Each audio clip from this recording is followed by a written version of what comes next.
بسم اللہ الرحمن الرحیم۔ السلام علیکم دوستو، دنیا بھر کی خبروں میں آج آپ سنیں گے، لیکن اس سے پہلے اگر ہو سکے تو لائک اور سبسکرائب کا بٹن ضرور دبا لیں۔ شکریہ۔ روس کا الحاق شدہ علاقوں میں مارشالہ لگانے کا کیا مقصد ہے، یوکرینیوں نے بتا دیا۔ بھارتی وزیر اعظم پاکستانی سرحد کے قریب کس چیز کی سنگ بنیاد رکھ رہے ہیں؟ امریکہ کا کشمیری صحافی ثناء ارشاد کے بارے میں بھارت کو وارننگ۔ امریکہ نے روس اور چین کے حوالے سے اپنی کس حکمت عملی کو تبدیل کرنے کا فیصلہ کیا؟ سپریم کورٹ نے حکومت کی کون سی درخواست مسترد کر دی؟ رانا ثناءاللہ کے گلے کیا چیز پڑنے والی ہے، شیخ رشید نے بتا دیا۔ کانگریس کی صدارت گاندھی فیملی سے نکل کر کہاں چلی گئی؟ عمران خان نے گورنر پنجاب کو کیا وارننگ دی؟ پاکستان کے رد عمل پر بھارتی وزیر کھیل طیش میں کیوں آ گئے؟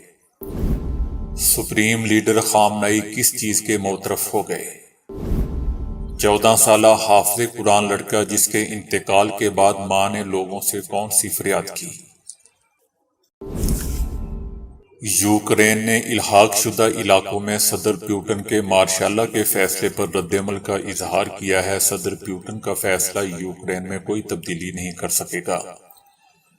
روس کا الحاق کردہ علاقوں میں مارشالہ نافذ کرنا نئے سرے سے گروہ بندی کر کے ایک مختلف طریقے سے یوکرینیوں کے مال کو لوٹنے کا مفہوم رکھتا ہے۔ اس لوٹ مار کو بطور نام نہاد سرکاری حیثیت کے دیکھا جانا چاہیے۔ اقوام متحدہ کو صدر پیوٹن کے فیصلے کی مذمت کرنا چاہیے۔ صدر پیوٹن کا الحاق کردہ علاقوں میں مارشالہ کا فیصلہ مقبوضہ علاقوں کے نسلی ساخت کو تبدیل کرنے کے لیے یوکرینی آبادی کو اجتماعی شکل میں روس کے پسماندہ علاقوں کی طرف دھکیلنے کی تیاری ہے۔ یہ ایک جرم ہے جس کی اقوام متحدہ کو اس کی مذمت کرنا چاہیے۔ روس نے اس جرم کا ارتکاب کریمیا میں بھی کیا تھا اور اسے کوئی سزا نہیں دی گئی تھی، ایسا دوستو یوکرین کا کہنا ہے۔ وزیر اعظم نریندر مودی نے پاکستانی سرحد کے قریب نئے فوجی اڈے کا سنگ بنیاد رکھ دیا ہے۔ مودی نے گجرات میں پاکستانی سرحد کے قریب نئے فوجی اڈے کا سنگ بنیاد رکھا ہے۔ سنگ بنیاد رکھنے کی تقریب سے خطاب میں فوجی اڈے کو بھارت کی سیکیورٹی کے لیے اہم قرار دیا گیا ہے۔ بھارتی گجرات کا علاقہ دوستو بین الاقوامی سرحد سے صرف 130 کلومیٹر دور ہے۔ بھارتی فضائیہ مستقل طور پر نئے فوجی اڈے پر موجود رہے گی۔ چند روز پہلے بھارت نے جنگی جنون کا ایک بار پھر مظاہرہ کرتے ہوئے جوہری صلاحیت کی حامل آبدوز سے میزائل کا تجربہ بھی کیا تھا۔ کشمیری صحافی کو بیرون ملک جانے سے روکنے کے بھارتی اقدام پر امریکہ کا رد عمل سامنے آ گیا ہے۔ امریکہ نے کہا ہے کہ بھارت آزادی صحافت کا احترام کرے۔ کشمیری صحافی ثناء ارشاد کو نیو یارک آنے سے روکے جانے سے آگاہ ہیں۔ ان واقعات کو قریب سے ٹریک کر رہے ہیں۔ جمہوری اقدار کے لیے مشترکہ وابستگی امریکہ بھارت تعلقات کی بنیاد ہے۔ ان اقدار میں پریس کی آزادی کا احترام بھی شامل ہے۔ کشمیر کی فوٹو جرنلسٹ ثناء ارشاد نے پلٹزر پرائز جیتنے والی پہلی کشمیری خاتون ہونے کا اعزاز حاصل کیا تھا۔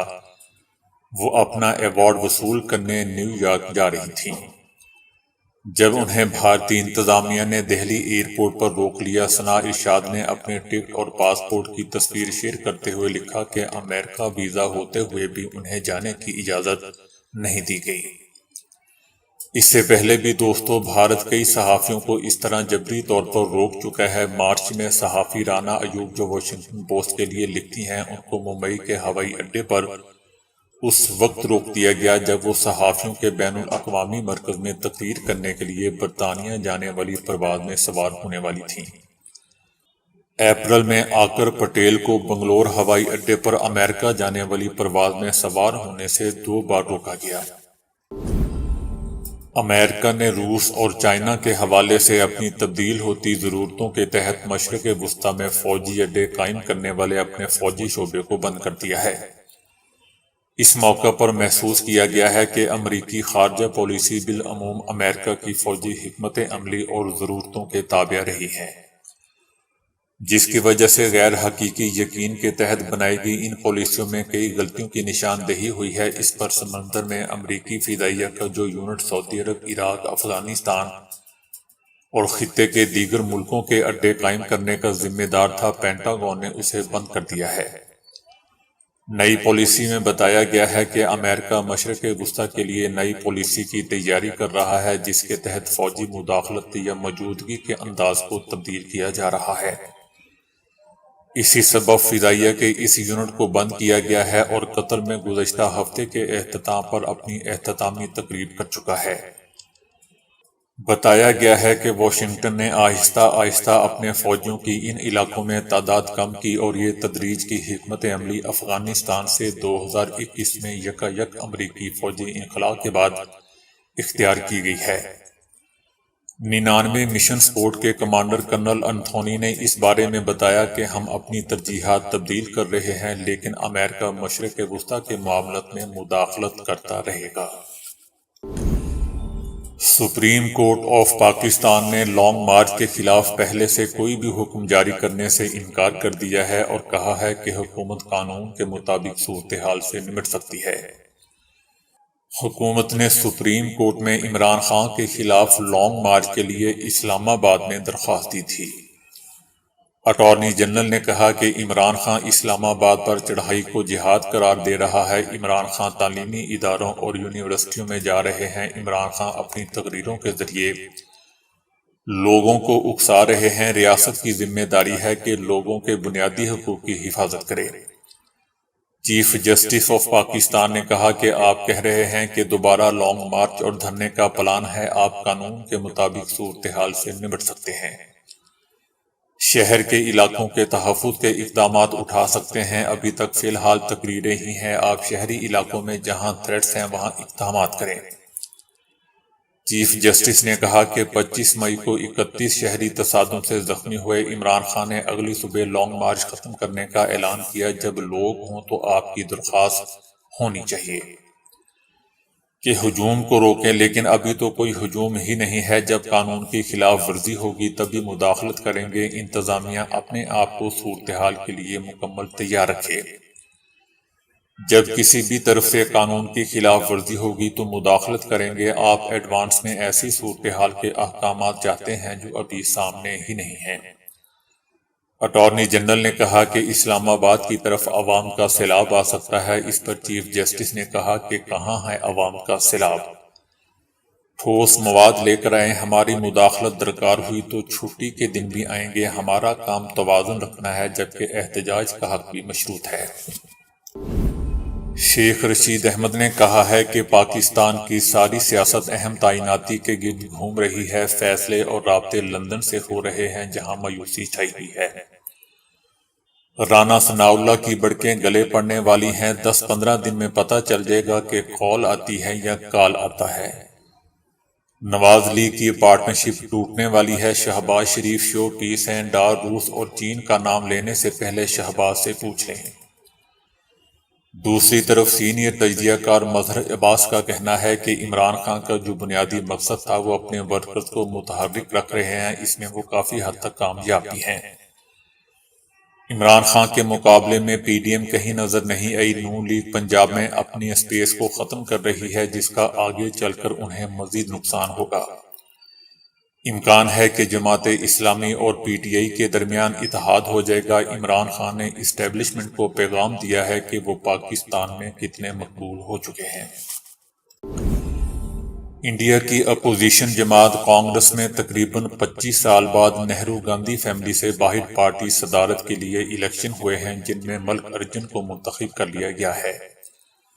راہل گاندھی اور ان کی والدہ سونیا گاندھی کی قیادت کے باوجود کانگریس کو گزشتہ 2 عام انتخابات میں بی جے پی کے ہاتھوں شکست ہوئی تھی۔ کانگریس پارٹی میں صدارت کے لیے 2 امیدوار سامنے تھے، جن میں سے ایک 80 سالہ ملک ارجن تھے، جبکہ پارٹی قیادت سمیت بہت سے پارٹی ممبر کی ان کو حمایت بھی حاصل تھی۔ دوسرے امیدوار 66 برس کے ششی تھرور تھے، جنہوں نے 3 دہائیوں تک اقوام متحدہ میں کام کیا اور 2009 میں کانگریس سے منسلک ہوئے۔ کانگریس میں تبدیلی کے باوجود امکان ظاہر کیا جا رہا ہے کہ حکمراں جماعت بھارتیہ جنتا پارٹی تیسری مرتبہ 2024 کے عام انتخابات میں بھی جیت جائے گی۔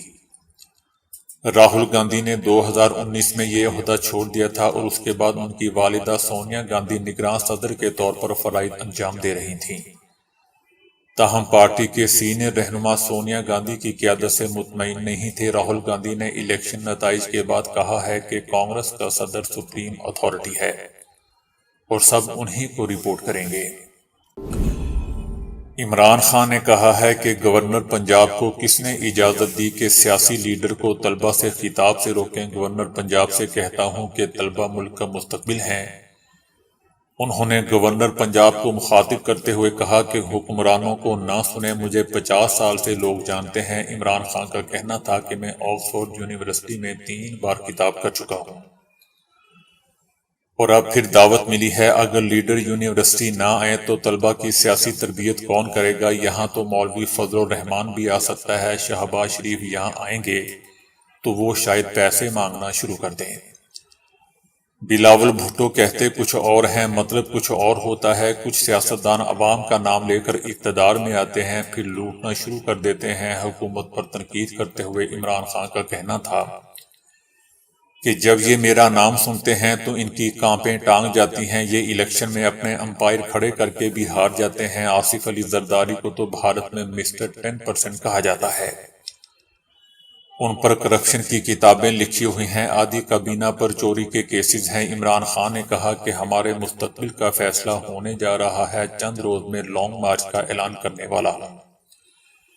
یہ سیاست نہیں ہے، ملک کی حقیقی آزادی کے لیے جہاد ہے۔ برا وقت تب آتا ہے جب آپ ہار مان جاتے ہیں، لیکن آپ نے ہار نہیں ماننی۔ انہوں نے کہا کہ میں نے آخری بال تک لڑنا سیکھا ہے۔ بھارتی کرکٹ بورڈ کی جانب سے ایشیا کپ 2023 میں پاکستان کا دورہ کرنے سے انکار پر رمیز راجہ کے سخت رد عمل پر بھارتی وزیر کھیل انوراگ ٹھاکر طیش میں آ گئے۔ ٹھاکر کا کہنا ہے کہ کرکٹ کے کھیل میں بھارت کی شراکت داری بہت زیادہ ہے جسے کوئی نظر انداز نہیں کر سکتا۔ ون ڈے ورلڈ کپ اگلے سال بھارت میں ہی ہوگا جس میں دنیا کی تمام بڑی ٹیمیں شرکت کریں گی۔ انہوں نے کہا کہ پاکستان میں بھارتی ٹیم کے جانے کے حوالے سے فیصلہ وزارت داخلہ نے کرنا ہے کیونکہ ہماری ٹیم کو وہاں سیکیورٹی خدشات ہیں۔ پاکستان نے موقف اپنایا ہے کہ آسٹریلیا، انگلینڈ کی ٹیمیں پاکستان کا دورہ کر چکی ہیں، جبکہ نیوزی لینڈ کی ٹیم اس سال کے اختتام پر دورہ کرے گی۔ بھارت بلا وجہ سیکیورٹی کا بہانہ بنا رہا ہے۔ رمیز راجہ نے BCCI اور ایشین کرکٹ کونسل کے سربراہ جے شاہ کے بیان پر رد عمل دیتے ہوئے کہا تھا کہ ایشیا کپ UAE میں منتقل نہیں کیا جائے گا۔ بھارت سب کچھ نہیں، ہم بھی کچھ ہیں۔ ایران کے سپریم لیڈر جو پہلے ایرانی ڈرونز کے بارے میں دوسروں کے دعووں کی تردید کرتے تھے، اب ایرانی ساختہ ڈرون طیاروں کی تعریف کرتے نظر آ رہے ہیں۔ ایک وقت تھا جب ایرانی ڈرون کی تصویر بین الاقوامی ذرائع ابلاغ میں شائع ہوتی تھی تو ایران کی طرف سے ان تصاویر کو فوٹو شاپ کا کمال کہہ کر تردید کر دی جاتی تھی کہ ایران کے پاس ایسی کوئی چیز نہیں ہے۔ اب یہ صورتحال ہے کہ ایرانی سپریم لیڈر آیت اللہ خامنئی ایران کے تیار کردہ ڈرون طیاروں کو خطرناک ترین بتا رہے ہیں۔ یاد رہے دوستو کہ یورپی یونین نے روس کو ڈرون برآمد کیے جانے کے باعث ایران پر نئی پابندیاں لگائی ہیں۔ اس بنیاد پر ایران کو عالمی سطح سے تنقید کا بھی سامنا ہے۔ ایران میں مظاہرین کے خلاف کریک ڈاؤن بھی عالمی سطح پر ایران کے لیے تنقید کا سبب بنا ہوا ہے۔ حافظ بلال غازی جرمنی کا رہائشی تھا۔ وہ ایک 14 سالہ بچہ تھا جو بہت خوبصورت تلاوت قرآن پاک بھی کرتا تھا اور اس کا عزم تھا کہ وہ ایک بہترین عالم بنے گا، لیکن غیب کا علم تو صرف اللہ کو ہے۔ کون جانتا تھا کہ یہ خوبصورت بچہ بہت جلد اس دنیا کو چھوڑ کر چلا جائے گا۔ اولاد کی موت والدین کی موت ہوتی ہے۔ جوان اولاد کو کندھا دینا والدین کے لیے سب سے مشکل اور اذیت ناک کام ہوتا ہے۔ بلال غازی ماں باپ کا لاڈلا پیارا بیٹا جو کہ حافظ قرآن بھی تھا۔ کہیں بھی سفر پر نکلتے ہوئے پورا راستہ وہ تلاوت قرآن پاک کرتا ہوا جاتا تھا اور اس کی دل کو چھو لینے والی تلاوت کو ماں ریکارڈ کر لیتی تھی۔ لیکن ایک دن کیا پتا تھا کہ اس کی یہ تلاوت آخری تلاوت ہوگی، سفر پر نکلنے والا پیارا بیٹا واپس نہیں آئے گا، وہیں سے جنت میں چلا جائے گا۔ بلال غازی ایک روڈ ایکسیڈنٹ میں وفات پا گیا۔ ماں کے لیے یہ صدمہ جان لیوا تھا، لیکن جب ہوش و حواس بحال ہوئے تو اس نے یہ عزم کیا کہ میرا بیٹا تو جنت میں چلا گیا، لیکن وہ چاہتا تھا کہ اس کی تلاوت قرآن پاک دنیا تک پہنچے اور وہ عالم بنے۔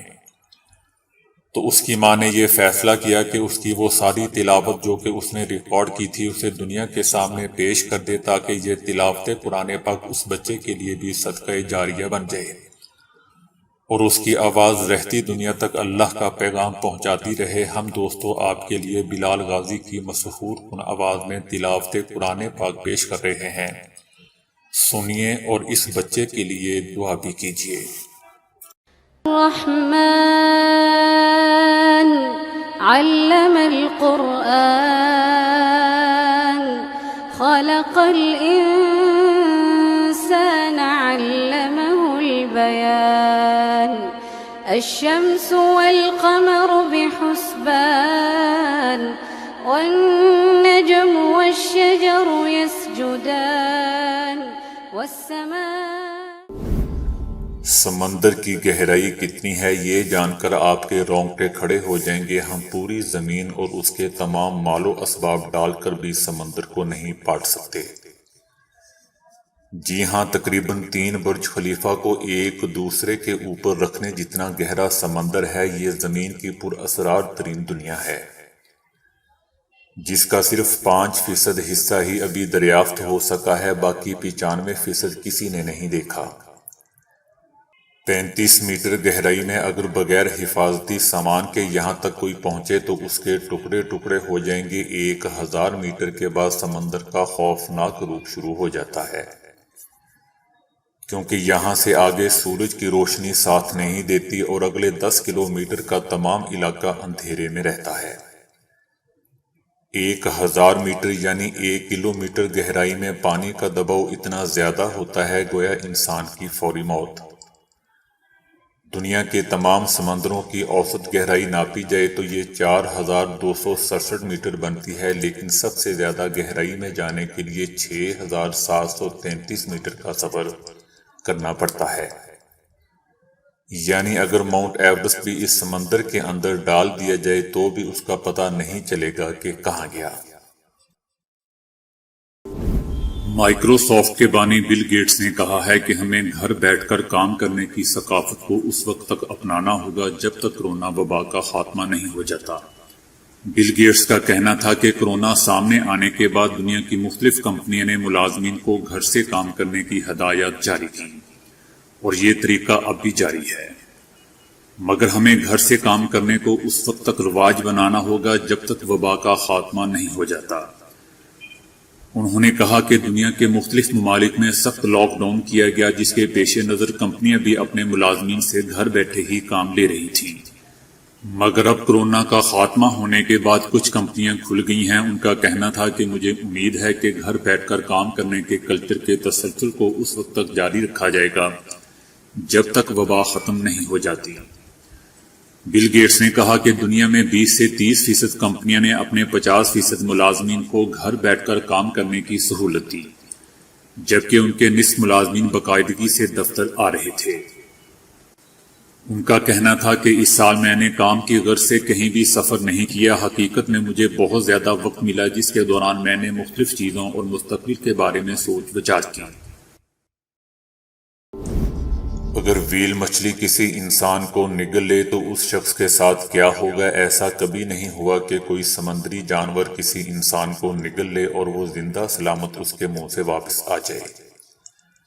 سمندر میں خوف کی علامت شارک انسان کو چیر پھاڑ کر رکھ دیتی ہے، لیکن اس کے برعکس ویل ایسا کوئی شوق نہیں رکھتی، لیکن وہ بیک وقت کئی انسانوں کو نگل سکتی ہے۔ بلو ویل کو زمین پر موجود سب سے بڑا جانور قرار دیا جاتا ہے۔ بلو ویل کی صرف زبان کا وزن ہاتھی کے برابر ہوتا ہے۔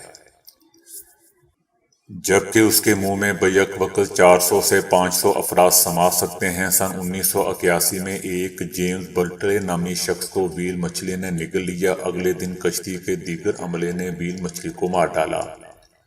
وہ اسے کھینچ کر خشکی پر لائے اور اس کا پیٹ چیرا تو اندر سے جیمز بے ہوش لیکن زندہ حالت میں ملا۔ مچھلی کے معدے میں موجود تیزاب کی وجہ سے جیمز کا چہرہ اور بازو سفید ہو چکے تھے، جبکہ وہ اندھا بھی ہو چکا تھا۔ ویل مچھلی کے منہ میں ایسے 40 سے 50 دانت موجود ہوتے ہیں اور ویل مچھلی کے نگلتے ہی یہ دانت کسی بھی شے کو کاٹ کر ٹکڑوں میں تقسیم کر دیتے ہیں۔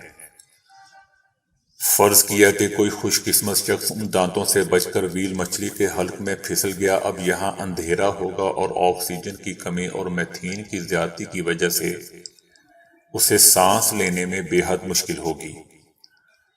اب وہاں موجود ہائیڈرو کلورک تیزاب سے اس شخص کو اپنی جلد پگھلتی ہوئی محسوس ہوگی۔ اس کے بعد یہ شخص ویل مچھلی کے سب سے بڑے معدے میں گرے گا۔